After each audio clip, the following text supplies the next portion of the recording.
আমাদের সংস্কার কমিটির সদস্য এবং নাগরিক পার্টির যুগ্ম আহ্বায়ক জনাব জাভেদ রাসেন ভাই উপস্থিত ছিলেন। আমরা আজকের ঐক্যমত্য কমিশনের যে প্রস্তাব ছিল সেখানে আমরা প্রথমেই জাতীয় ঐক্যমত কমিশন যে পদ্ধতিতে সামনের দিকে এগিয়ে যাচ্ছে এবং তাদের দল নির্বাচন করার যে পদ্ধতি এবং ঈদের পূর্বে ঐক্যমত কমিশনের সভাপতি এবং সরকারের প্রধান উপদেষ্টা তার যে বক্তব্য ছিল সে বিষয় নিয়ে আমরা প্রশ্ন তুলছি।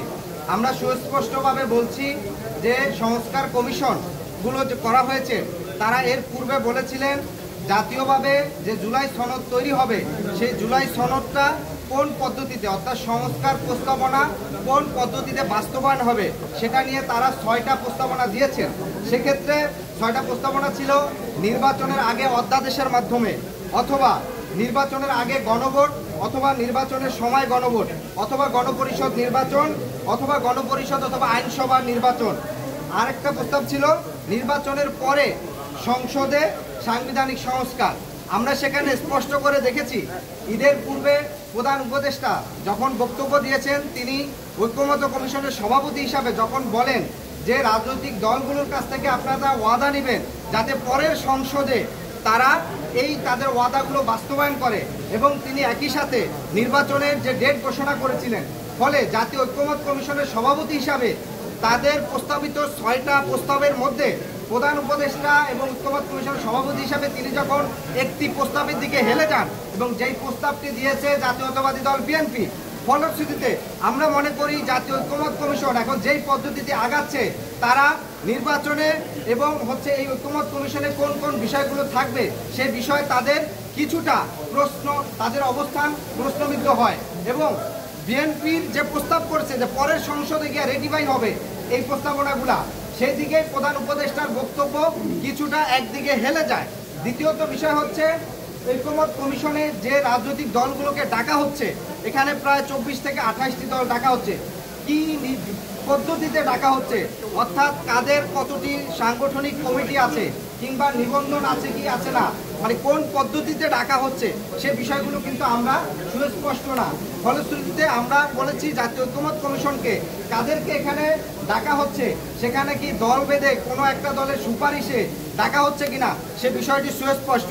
কারণ আমরা দেখি যে ঐক্যমত কমিশনের অনেকগুলো দল তাদের আসলে অনেক সময় দেখি যে সুস্পষ্ট মতামত থাকে না, শুধুমাত্র একটি দলের বক্তব্যের প্রতি তাদের হ্যাঁ না বলা থাকে, এবং যখনই বিপরীত কোনো মন্তব্য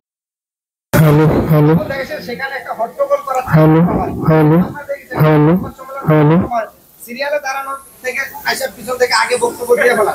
ফলশ্রুতিতে আমরা বলেছি জাতীয় ঐক্যমত কমিশন কোন পদ্ধতিতে এই দলগুলোকে নির্বাচন করছেন সেটা সুস্পষ্ট করতে হবে। আরেকটা গুরুত্বপূর্ণ আমাদের বক্তব্য ছিল যে আপনারা জানেন যে জুলাই আগস্টের গণ অভ্যুত্থান সংগঠিত হয়েছে, এই অভ্যুত্থান শুধুমাত্র সকল রাজনৈতিক দলের চেষ্টায় হয় নাই, এর বাহিরে সকল পেশাজীবী সংগঠন, সকল পেশাজীবী এবং জনতার একটা বড় অংশগ্রহণ ছিল যাদের আসলে কোনো প্রতিনিধি নাই। একই সাথে এখানে ছাত্রদের একটা বড় অংশগ্রহণ ছিল।